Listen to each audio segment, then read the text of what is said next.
Olá, galera do Colônia de Mestres, tudo bem?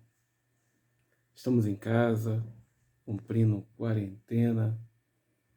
Eu estou aqui no meu cantinho e hoje nós vamos falar um pouco sobre variação linguística. O que vem a ser variação linguística? A variação linguística é algo espetacular. É o que nós observamos diariamente em um sistema de uma língua, onde notamos tanto a questão da morfologia, da pronúncia, da forma diferente do outro falar, da forma diferente das outras pessoas se expressarem. A isso vem pronúncias de palavras através dos tempos, vem palavras que são faladas de uma forma diferente, com o mesmo significado, porém com pronúncias diferentes. A variação linguística é um assunto fantástico. E nós vamos dar início a essa aula falando um pouco sobre a variação regional. O que vem a ser a variação regional? A variação regional é aquela variação de palavras onde notamos uma diferença geográfica dentro da língua, da forma de expressão da língua. Um exemplo, nós estamos no Nordeste. Como nós estamos no Nordeste, a palavra, o jeito da gente falar as coisas, pronunciar o nome dos objetos, inclusive, é de uma forma diferente de uma pessoa que habita o sul do país. Então, veja bem, não é dizer que nós falamos errado de maneira nenhuma. Que preconceito linguístico não é uma coisa boa. Mas é a forma linda que o brasileiro tem a capacidade de falar. Os sotaques, a forma da palavra.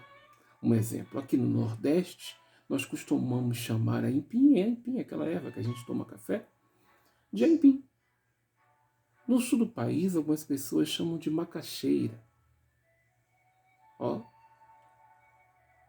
Nós também temos uma palavra bastante comum aqui entre nós nordestinos, que falamos sempre. Mas se você for observar no sul do país, é diferente. Um exemplo, quando você se refere a um adolescente, aqui nós chamamos de moleque, menino. Já no sul do país, lá no sul do país, no Rio Grande do Sul, as pessoas chamam de guri. Pensei, guri, guria. Mas é a mesma coisa, está se referindo ao mesmo substantivo, mas só que de uma forma diferente. Então, quando você nota essa diferença entre modo de chamar as coisas, os objetos, enfim, em geral, essa nós chamamos de variação regional ou variação geográfica. Nós chamamos, alguns estados chamam coisas pequenas de miúdo, outros chamam de pequeno, Então, essa é a variação, essa coisa bonita que o Brasil tem, Essa capacidade que o Brasil tem de ter palavras diferentes, porém com o mesmo significado, e sai de regiões a regiões tendo essa mudança, de como falar, de como expressar. Então, isso nós chamamos de variação regional. Nós também temos a variação temporal, histórica. É quando nós observamos algumas palavras que eram escritas de uma forma, através do século foi se transformando. Nós temos o exemplo de farmácia. A palavra farmácia era com PH.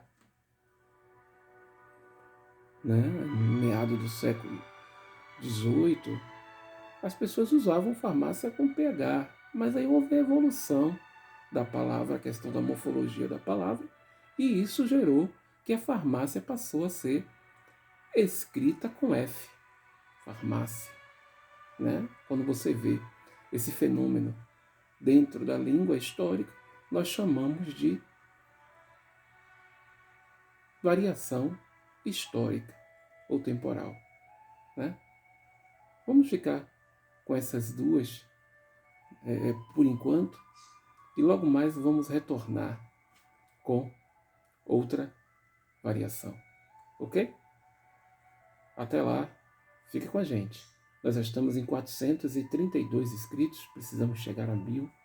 Nos ajude, é um trabalho muito bacana, social, que vamos estar fazendo dentro do Colônia de Mestre, que é dando essas aulas em tempos de pandemia. Não se esqueça de se higienizar, se for sair por alguma necessidade, deixe a sua roupa, seus calçados em uma área reservada da casa e vamos cuidar também daqueles que são mais idosos, para que não venha contrair esse vírus, que ainda não tem remédio, hein? Cuidado. Vamos lá para o nosso próximo momento. Um abraço. Ainda nesse vídeo, vou dar uma pausa, vou ali tomar um café e volto.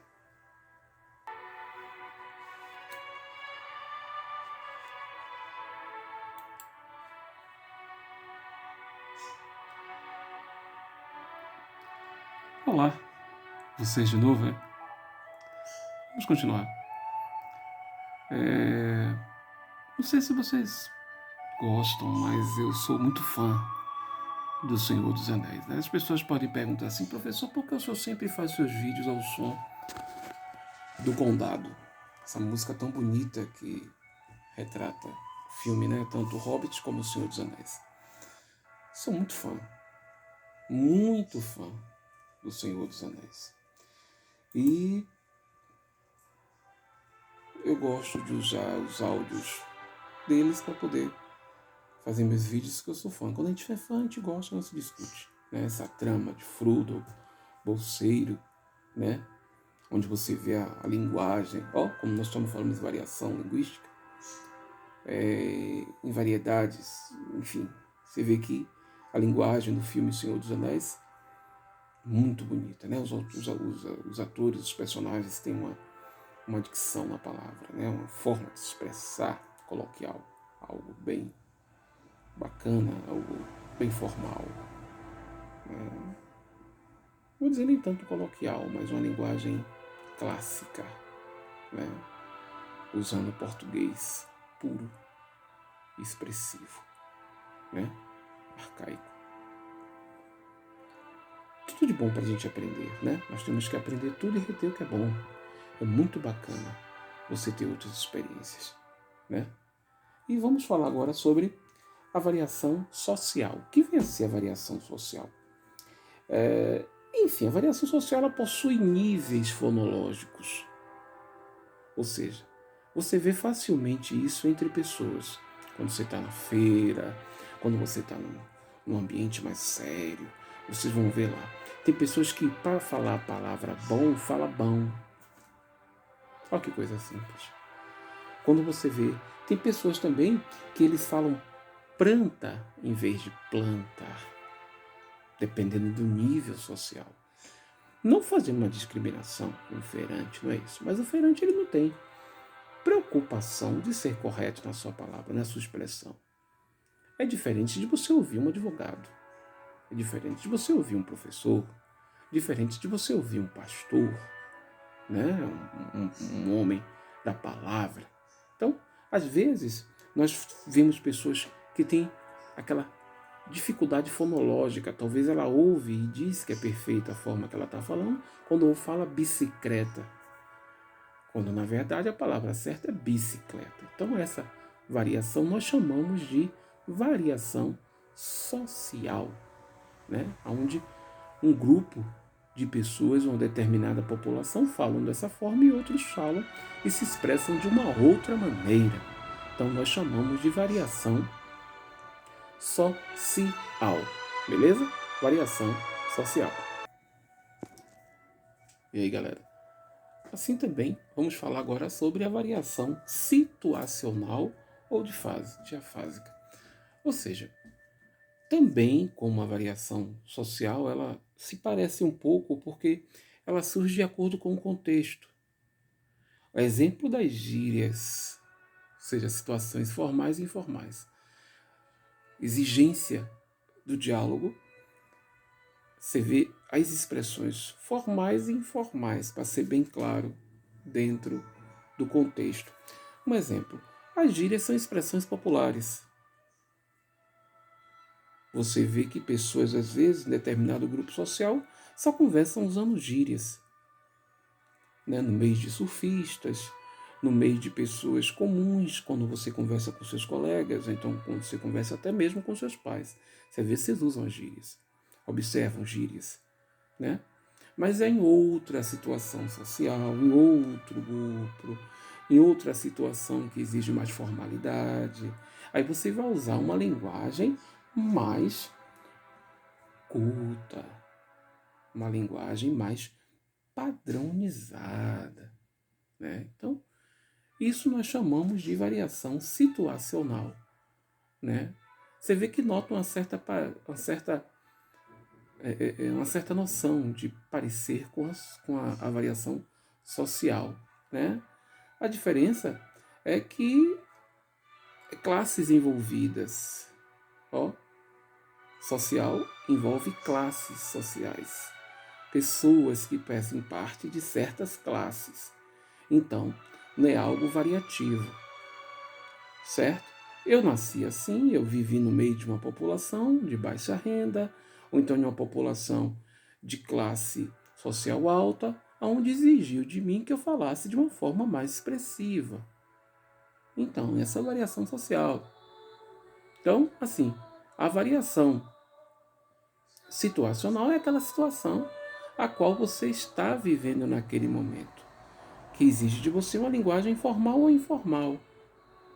Então, você vê essas duas diferenças em variação linguística, que é um assunto fantástico. Enfim, nosso Brasil é um país onde exige várias formas, vários dialetos, vários sotaques. É um dicionário expressivo, né? Um dicionário expressivo, né? Fiquei triste ontem com a morte do nosso grande cantor, uma grande perda para a musicalidade popular brasileira, que foi o Moraes Moreira, né? Um homem que foi o primeiro cantor que subiu no trio elétrico e fez a sua apresentação, né? Ele sabia como ninguém diferenciar essa variedade de línguas, essa variação linguística que o Brasil tem. Em suas canções você pode ver essa variação que o seu Moraes fazia, certo? Então, me solidarizo aí com a família, sou solidário ao luto desse grande cantor, tipicamente brasileiro, aonde usava a sua linguagem nordestina e não tinha vergonha do seu modo de falar. Hoje as pessoas têm vergonha do seu modo de se expressar, tudo é errado, tudo é de uma forma errada, você é criticado, você é nomeado pela forma de você falar. Eu não tenho vergonha da forma que eu falo. Sou professor de língua portuguesa e sou ser humano antes de tudo. Então, assim, eu não tenho vergonha da forma que eu falo, não tenho vergonha do jeito de eu falar. Quem não gostar, paciência, eu não posso usar de expressão comum para o fato da pessoa não gostar do jeito que eu falo, certo? Cometo erros, falo de umas vezes de forma errada, é normal. Nós não podemos exigir de nós uma linguagem perfeita a todo tempo, mas o importante é você ser expressivo e correto na sua fala. Professor, é vergonha falar errado? Não é vergonha falar errado. O que é vergonha é você se expressar de uma forma diferente em cada situação que você estiver.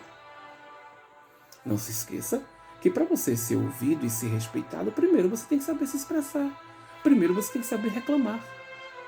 O que você está sentindo? Senão as pessoas não vão adivinhar, não vão entender o que você fala. Então por isso que é necessário que você seja um bom falante, um bom transmissor daquela mensagem, para que o ouvinte ou o alvo da sua mensagem entenda com clareza.